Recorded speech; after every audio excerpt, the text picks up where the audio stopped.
Obrigado, deputado Alírio Neto. Chamar para fazer uso da palavra agora a deputada Jaqueline Roriz.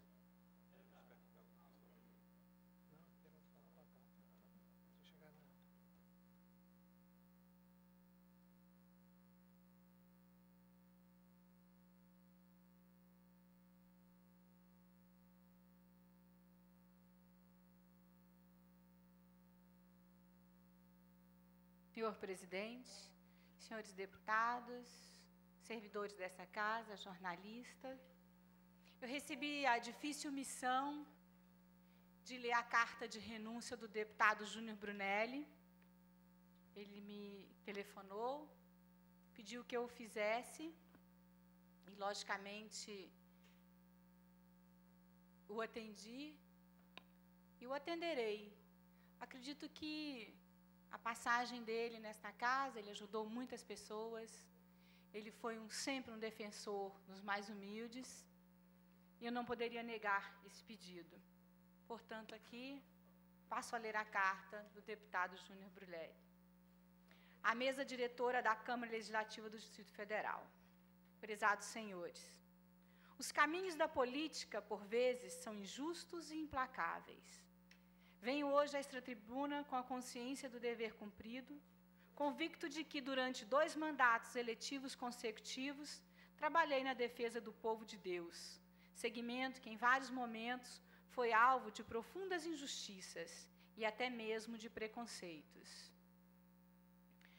Mesmo sendo eleito com o voto majoritário dos evangélicos, lutei e defendi também os legítimos interesses da população do Distrito Federal, em especial daqueles que sofrem e estão à margem dos benefícios da sociedade moderna. Nos 2 mandatos, aqui nesta Casa de Leis, lutei contra a injustiça social.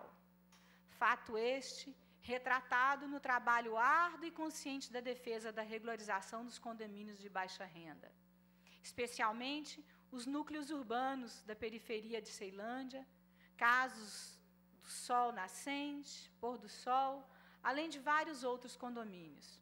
Busquei ainda melhores condições de trabalho e salário para os diversos segmentos do funcionalismo público da capital federal. Em particular, a grande batalha política e jurídica que resultou na preservação de 3.500 empregos dos funcionários da antiga SAB e da Companhia de Abastecimento do DF, a CEASA. Não poderia deixar de mencionar, nesse momento, algumas das mais de 35 leis que aprovei aqui na Câmara Legislativa, todas em defesa da população do Distrito Federal, em especial dos humildes e desprotegidos. No campo econômico e da defesa do meio ambiente, aprovei, por exemplo, a Lei de número 3.579 de 2005, que estabeleceu o programa do gás natural como combustível. Esse instrumento legal determinou as condições básicas para a redução da poluição ambiental. Essa norma permitiu a redução do preço do combustível para amplos segmentos da população. Outra lei, a de número 4.104 de 2008, de amplo alcance social, isenta as pessoas desempregadas de pagar taxas de inscrição em concurso público, realizado sob a responsabilidade do governo do Distrito Federal. A lista é enorme. Não caberia aqui descrever todas as leis que aprovei em benefício da população brasiliense. Caros parlamentares, quero detalhar ainda o trabalho que realizei em defesa dos evangélicos. Aliás, de antemão, agradeço ao segmento pelo apoio recebido nas 3 eleições que participei aqui no Distrito Federal, em particular no pleito de 2006, quando fui o parlamentar mais votado dentro da coligação liderada pelos democratas, o DEM. Desde meu primeiro mandato, procurei atender e resolver, de acordo com as minhas possibilidades e limitações, as demandas do povo evangélico. Foi nesse sentido que consegui a isenção do pagamento de IPTU e da taxa de lixo até então paga pelos templos religiosos, evangélicos ou não. Essa conquista foi conseguida ainda em meu primeiro mandato. A isenção da taxa do tributo já estava prevista na Constituição Federal, mas faltava sua regulamentação pelo governo do Distrito Federal. Outra importante vitória foi a aprovação da lei de número 3.540 de 2005, que regulamentou a visita de religiosos aos presídios e hospitais. Até a aprovação e regulamentação pelo GDF desse diploma legal, as visitas aos hospitais, especialmente aos presídios, eram irregulares e, em geral, submetiam os visitantes a humilhações desnecessárias. No entanto, talvez a principal vitória do povo de Deus foi a regularização dos terrenos onde foram construídas igrejas, mas que não dispunham de documento legal do poder público. Algumas dessas igrejas chegaram a ser derrubadas sob o falso argumento de que estavam construídas em áreas não regularizadas. Mas, com a aprovação da lei que regularizou os terrenos das igrejas, os padres e pastores não precisavam mais viver sob o temor e ameaça de fiscais, que muitas das vezes exorbitavam de suas funções e saíam do caminho da legalidade. Agora, todos podem acolher seus rebanhos e disseminar a palavra de Deus, sem sobressaltos ou ameaças. Senhoras e senhores, o meu trabalho como parlamentar é um dos líderes do segmento evangélico. Encontra-se aí para ser avaliado. Tudo foi fruto de muito trabalho, de muita luta e da perseverança, da vitória e nas conquistas dos segmentos menos favorecidos de nossa população. Logo após as eleições de 2006, cobrei do meu partido, à época, o DEM e ao GDF, o cumprimento estrito do programa de governo.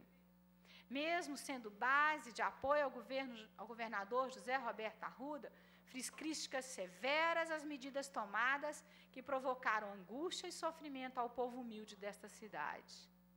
Eu cito a extinção do Instituto Candango de Solidariedade, o ICS, que resultou em demissões em massas de trabalhadores de baixa renda. A derrubada de igrejas sob o argumento de estarem instaladas em áreas não regularizadas e a perda do emprego de centenas de funcionários de um grupo denominado ex-conveniados da Nova Cap. Muitos desses servidores, prestes a obterem suas aposentadorias, viram-se de uma hora para outra na rua da amargura, sem emprego e sem renda. Minha preocupação fundamental nesses 2 mandatos foi a defesa dos desassistidos, daqueles cujo clamor às vezes nem é ouvido pelos poderes constituídos. Infelizmente, é com o coração agonizante e a alma em frangalhos que confesso. Todo esse histórico de luta e de trabalho incessante em favor daqueles que não têm um teto para morar, dos desempregados, dos injustiçados, não foi suficiente para garantir o meu mandato parlamentar aqui na Câmara Legislativa. Acabei vítima de uma conspiração política. O turbilhão provocado pela chamada Operação Caixa de Pandora, levada a cabo pela Polícia Federal em fins de novembro do ano passado, foi crescendo como uma avalanche.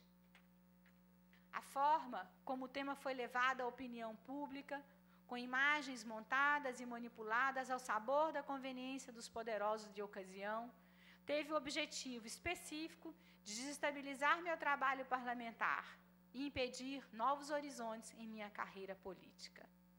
Os vídeos não oficiais e manipulados foram divulgados como uma verdadeira overdose pela mídia, sem que eu pudesse responder com serenidade e equilíbrio ao massacre público de minha imagem como homem de Deus e parlamentar.